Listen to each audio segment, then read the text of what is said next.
Hey there, are you thinking about moving to London, Ontario? Well, stick around because today I'm going to walk you through everything you're going to want to know about London. We're going to talk about the different areas of the city and the proximity to downtown, the proximity to the airport. We're also going to talk about what it's like during traffic times and what that means for you in the different areas.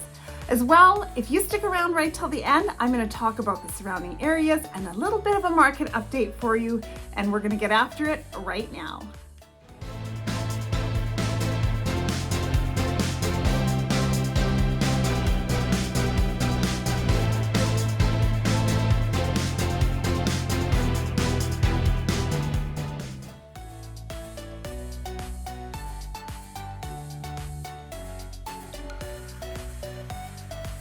Hey, if this is your first time to the channel, welcome. If you're looking for a place to learn everything you can about eating, sleeping, working, playing, the good, and yes, the bad about London, Ontario, well, subscribe to the channel, click the bell icon for notifications so you can be the first to know about the current market here in London.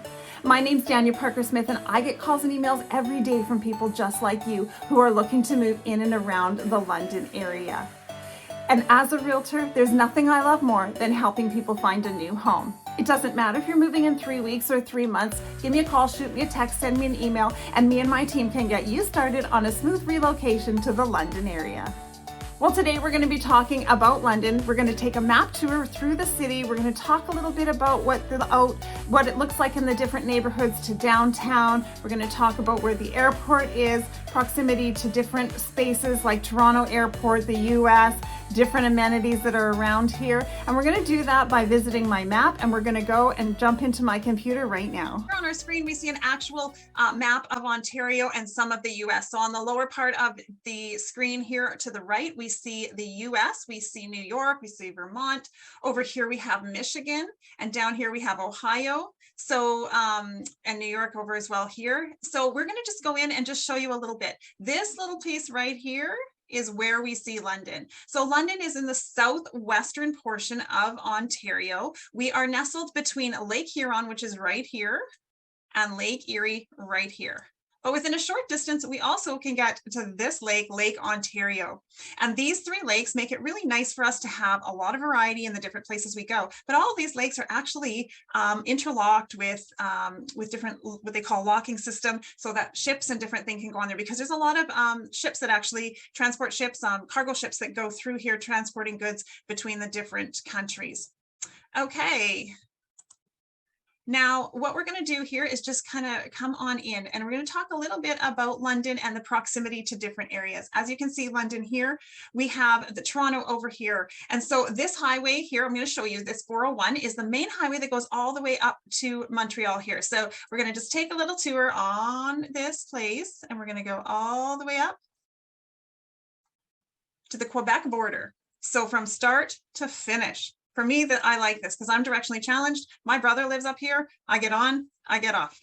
Makes it very easy for me, but it is a lot of traffic. And right here in this area, this is literally the busiest highway in North America. So a lot of traffic, a lot of lanes of traffic. So when you're wanting to be prepared to driving through this area, you have to be prepared for a lot of different things. All right, let's just clear that off for a minute. So London. If we're going to get to Toronto, we're going to take the 401, this is the fastest, and we're going to get there. It's about 192 kilometers, about 2 hours, just over 2 hours, 2 hours and 15-minute drive to Toronto. But the airport is about here. So it takes off a few minutes, about say 20 minutes, 15, 20 minutes to the airport, which is in Mississauga, and it's the Pearson International Airport. So that's a major airport that we have. The other one that we have as well is in Hamilton. Hamilton's a great airport. It's about the size of London's, and I'll talk about London's in a bit. But this airport here is just maybe one gate larger. We only have a few gates. It's not like Toronto where we have countless gates and departures and exits and all those pieces. And it's very easy to get to, easy to have parking there if you're going to leave your vehicle at the airport, but nice to get through there. If you wanted to take it down to Buffalo, you could do that by going over to Niagara Falls and getting over to Niagara Falls in the US, and you could come down to Buffalo and fly out of Buffalo as well. The other airport that is very, very useful for us to take advantage of is Detroit. So Detroit, the 401 comes down. This is Windsor, Ontario here. Windsor and Detroit actually adjoin on each side of the border. So literally you go through Windsor in the city and you go through the border and you come right out into the city of Detroit. And the Detroit airport is about 2 hours and 30-minute drive. Windsor is about 191 kilometers, 2 hours, and Detroit to get into there, depending on the delay at the border, because this border can be busy. But it takes you about 2 hours and 20 minutes. The one thing to note about this is that I'm sure most of you had heard on the news about how integral this border crossing is to Canada and the US for goods and services. So there's literally two separate border crossings and checkpoints that you can go through. So there's one for transportation and trucks and one for passenger vehicles. So the transport and the trucks are going to go over the bridge, and actually the passenger vehicles are going to go under through a tunnel under the river and into the checkpoints. Okay, let's just come down here a little quicker. So as we see, we can start to see the map here of the things that that are around London. And what I want to talk a little bit about first, we're going to go into London and we're going to talk about the different spaces in London. Then we'll come out and talk about the surrounding areas. So London sits here in the middle of southwestern Ontario. I love to say we're 2 hours from everything. So as I explained before, 2 hours to Toronto, 2 hours to Niagara Falls, 2 hours to Detroit. But then we have these 45 minutes or so down to the lakes. So we can go, mostly people come down to Port Stanley. It's probably one of the most popular places, and Grand Bend over here, and Goderich up is what here as well. These are great coastal properties or coastal towns that have a lot of tourism in them, great spaces to go with the kids for the beach, family days, a lot of different things. So for London, right on the 401, we have a lot of traffic that comes through here. So if you were coming to London because you wanted to scout it out and see where to live and where you might want to land, if you were flying into Toronto or you were driving in on the 401, this area right here is, this area right here is where you're going to be finding most of your, actually just right in here, but most of your hotels that you would want to stay at. Because of the 401 being the major corridor through the province, most of our hotels are in that space. In downtown, right down here, you will see hotels. There's the convention centers, larger ones for bigger functions. I'll list some of those hotels so people actually go there, can go there and get a know them by name. There's also some hotels over here in, sorry, not quite that far, over here in the north end. And those places, they're all very general, very reasonable. There's a lot of bed and breakfasts and Airbnbs within the community, so you do want to check those out. Let's just go in a little bit closer here so that we can see. All right, now up here you'll see on the east end of the city, the northeast is the international airport. So the London International Airport is a lovely airport that allows us to come and go to different spaces in Canada, the US, and down to south to the Caribbean. So it also has charter flights that come in and out of there, but you can fly right into here. There's car rentals. You can fly, a lot of people fly to Toronto to catch a connecting flight. Before COVID, there were flights to Chicago, there were flights to New York, there were flights down, vacation flights down to the Caribbean. We also have direct flights within Canada as well. And so that's really easy space to get to. It's easy to park at. It's very nice to have such a great airport so close to us, because we do have direct flights to and from different spaces in Canada. All right, and so the main downtown area, I mean, as I was talking about hotels earlier, it kind of lands us in this space right here. This area down here is where we see the major downtown business areas. We have several different business areas in the city as well. But what you want to know is this is the downtown corridor. Richmond Street carries right through here and goes out the north end of the city. There are hotels in amongst this area, some of the, like I said, the larger convention centers. This area right, this here is, our the big downtown park, Victoria Park, which literally was when London was first created. This video, if you can check out the video that I shot here about London, it was right in the park. But this was a space that was created, and it was actually an army base when it was first started. But then the Queen and the Commonwealth actually gave it to London to use as a park, with the reservation that if we ever needed it to, it would be turned back into an army base. So it's a lovely space. In the Christmas time, they have a Festival of Lights down there, where all the trees down there are lit up with Christmas lights. It's a fundraiser opportunity, but it's so beautiful, and they kind of go to music and stuff. There's skating down there. There's an amphitheater. I've been down there with my family, and we've watched in the summertime at the night. We've watched movies outside. It's just a lovely space for the community to use. Now, let's just talk a little bit about, before we get into the different areas, if you didn't want to live right in the city, where would you want to live? Well, we have several places right around that are very popular, and I'm going to just show you those right now. So probably the most popular one is St. Thomas, which is about a 20-minute drive into the city of London. We also have Strathroy, which is about, Strathroy is about 10,000 people, and you can drive into the city through these different roads as well. Mount Bridges, which is this whole space is called Strathroy Caradoc, and this whole is kind of all together. And they just allow you to get into the city in different ways. We have newer bedroom communities that are really not large towns where you don't have a lot of amenities, but Camoka and Kilworth. Lambeth is part of London, but it was an older establishment that was annexed into the city, and now has a lot of businesses and stuff that are down there, but it has a lot of very new construction. A lot of luxury homes have been built down in that area. So it's a space where people can go and they can still kind of live in their own community, but be part of the city.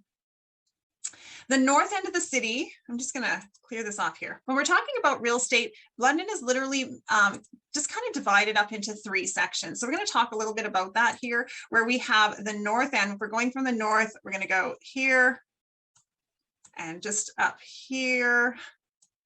This is the east area right in here. And then we kind of go here, and this is the north, this is the east, and this is the south. This is the most expensive for housing prices. This is your second most here. And then this one, I'll just put a cent sign, is the least amount in the city. So if you're looking at where your value is for your home, that you want to be in a place that has a good, strong home value, the north end has very good, strong home values, but our average home, price in the north is well over $800,000, sitting at almost $860,000 to live in this area up here, especially over here. The South has their average price sits about $820,000, and that's really that increase of that is due to places like Lambeth and Byron. So those places have a lot more higher end homes that people will purchase, and it impacts the everyday family homes that people are buying in this area.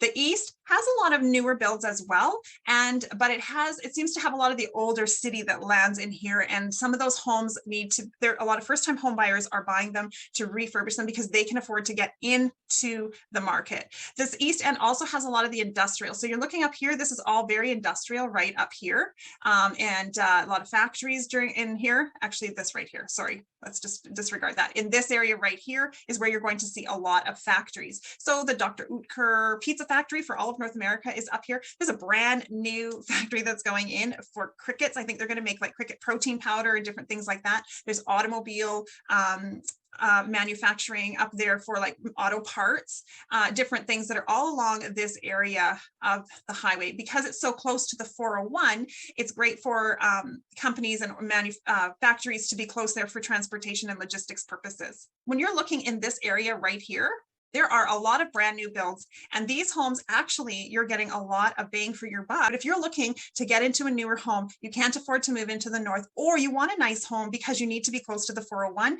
it is a great space for you because you can just hop on these highways here and get onto the 401 and do your thing and go all the way up to Toronto. So that's a great thing about being in the east.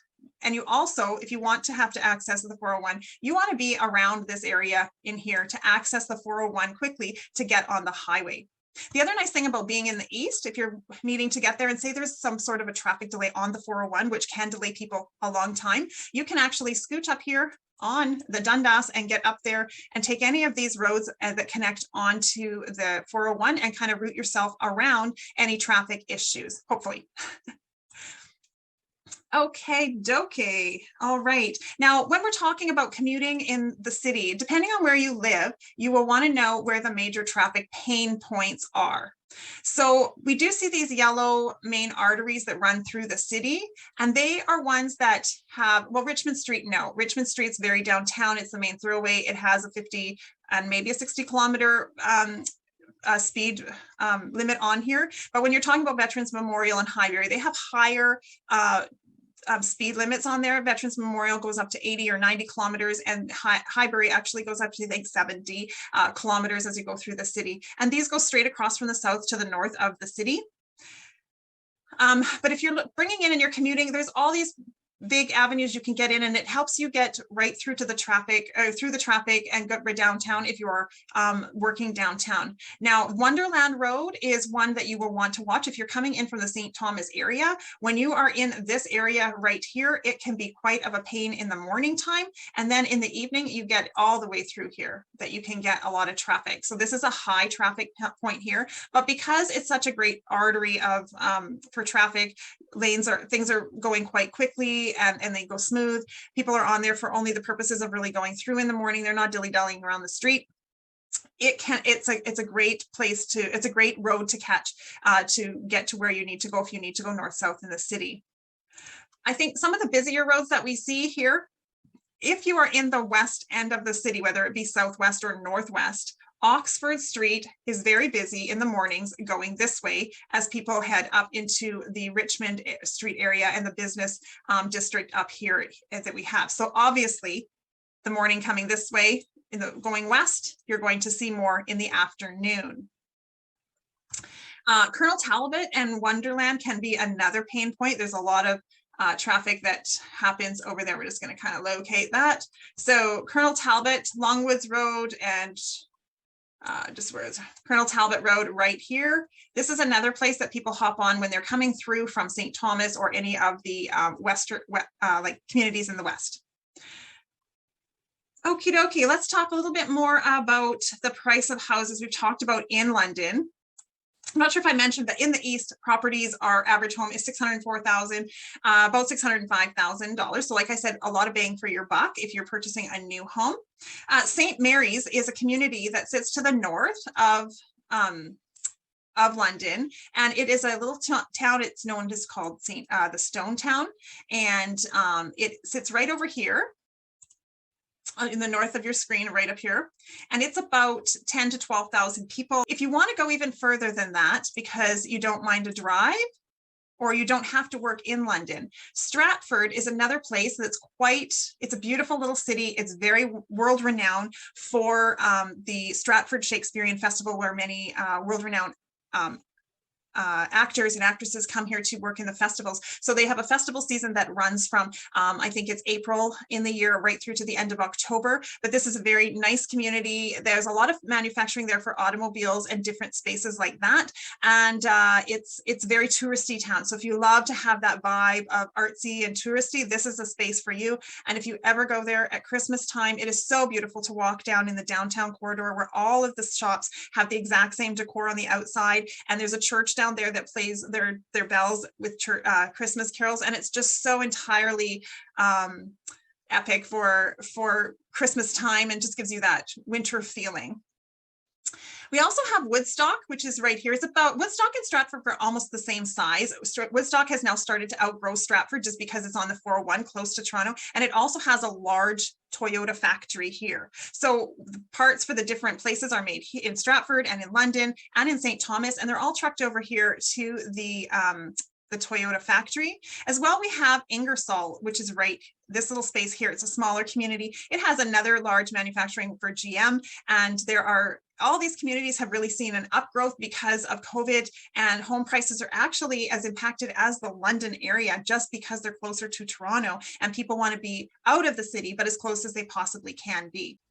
Well, that's about it for our video for today. And I just want to thank you so much for being here. Like I said, if you're moving, doesn't matter in 3 weeks or 3 months, give me a call, shoot me a text, send me an email, and we will get you started on making a smooth relocation to the London area. If you found value in this video, click the like button as well, subscribe to the channel, click the bell for notifications. You can be the first to know about the market here in London. Thanks so much, everyone, and we will see you again next time.